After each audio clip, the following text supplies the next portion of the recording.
Sub-Saharan Africa has been fundamental to the global prosperity of the advanced countries. Okay? And Africa had a role to play. It has a role as a raw material producer. We will not allow Sub-Saharan Africa to escape that. Okay, we do everything to keep Sub-Saharan Africa where it is, also impoverished. It's absolutely vital for the prosperity of everyone else. So let's get clear about that. Okay, and this means all the economic structures, all the global institutions, and the economics we teach everyone is all designed to keep Africa exactly where it is. And whether it is Europe or US or now China, it's always the same. We need Africa to be impoverished because we need those raw materials and we need them dirt cheap.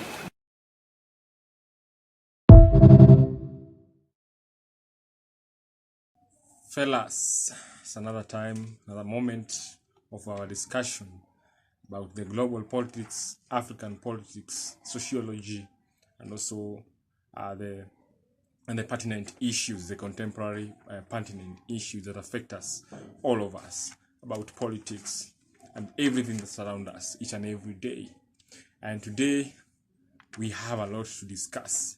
So if you have not subscribed to my YouTube channel, just take this moment to subscribe at Cleme Karuga Official, and also share, react to the comments on the comment section, and also I'm going to respond the comment on the questions that you have. So today I have a question, and this is the question. I'm going to pose this question to you, and the question is this: Is Africa under neo or the new colonialism? Is it being colonized in one way or the other? We understand that since the start of time, since the 1960s, most of the African countries got independence. So I believe, according to the words of Amilcar Cabral, where I said that in Africa, African countries, they were given the flag, but primarily, they were not given the independent. What they were given is the flag. Yeah, so indeed, African colonialism is still there. African liberalism went with the predecessors who were controlling, or they were leaders of Africa. And to date, we are still under colonialism of the colonial masters. Remember colonization and the division of Africa of 1884, 1885. We lived under one community, but now, after that period of time, we now have boundaries. We now have different countries where we now Africans can estimate their lands.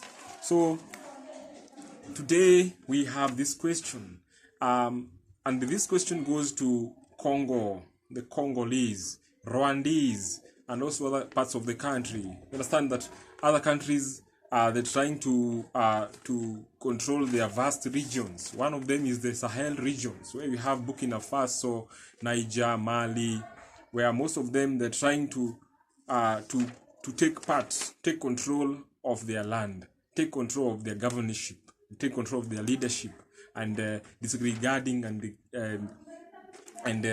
leaving away the colonial masters, the colonial territory, or the colonial way of leadership.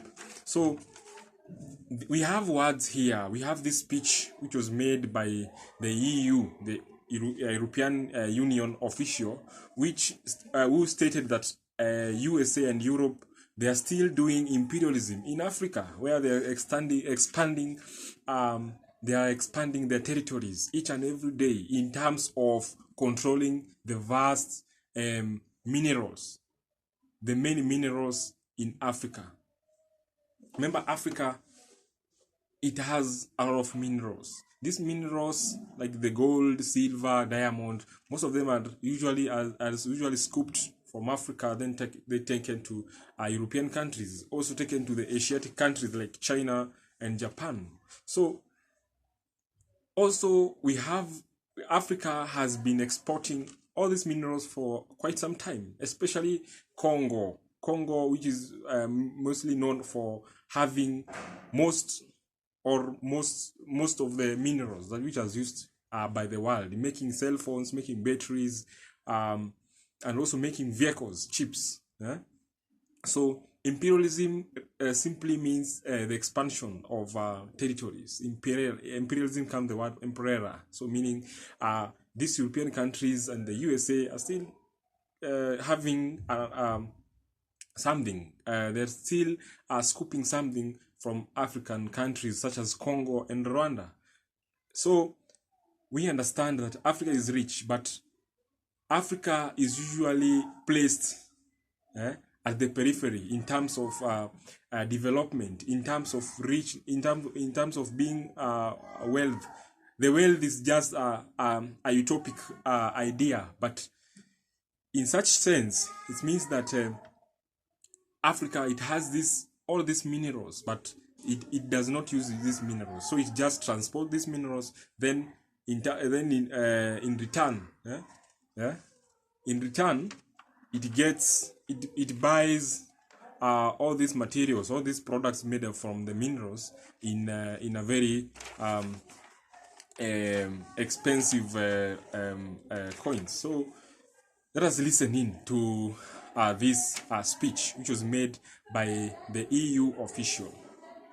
Trump, il a dit quoi aux Congolais? Il a dit « Ah, si vous voulez la paix, va falloir me filer vos richesses. » Donc il impose un deal aux Congolais qui lui offre le contrôle des minerais. C'est ce qu'on appelle du racket, tout simplement. Parce que d'abord, l'Occident, l'Europe aussi d'ailleurs, a sponsorisé le Rwanda, les rebelles, la guerre à l'Est, pour piller les minerais du Congo. Et ensuite, ils viennent proposer la paix des voleurs et même ramener des mercenaires américains pour contrôler les mines des Congolais. En Ukraine, effectivement, ils font pareil. C'est vous voulez un soutien? Écoutez, vous allez nous céder vos matières premières, au Moyen-Orient aussi d'ailleurs, de la Libye à l'Iran, passant par l'Irak. Chaque pays, tout pays qui veut contrôler son gaz et son pétrole se fait attaquer, se fait bombarder. Même les Palestiniens aujourd'hui se font dégager pour avoir un accès pour voler justement leur gaz. C'est ça l'impérialisme. On le sait très bien, l'Afrique n'est pas pauvre, l'Afrique est appauvrie. Et cela crée aujourd'hui de la colère. Et si l'Europe ne change pas d'approche, nous serons chassés avec le goudron et la plume par les Congolais, par les Africains. Et c'est là où il y a une responsabilité de ne plus suivre cette politique impérialiste que nous avons suivie en soutenant les rebelles, le Rwanda et d'autres impérialistes comme les États-Unis.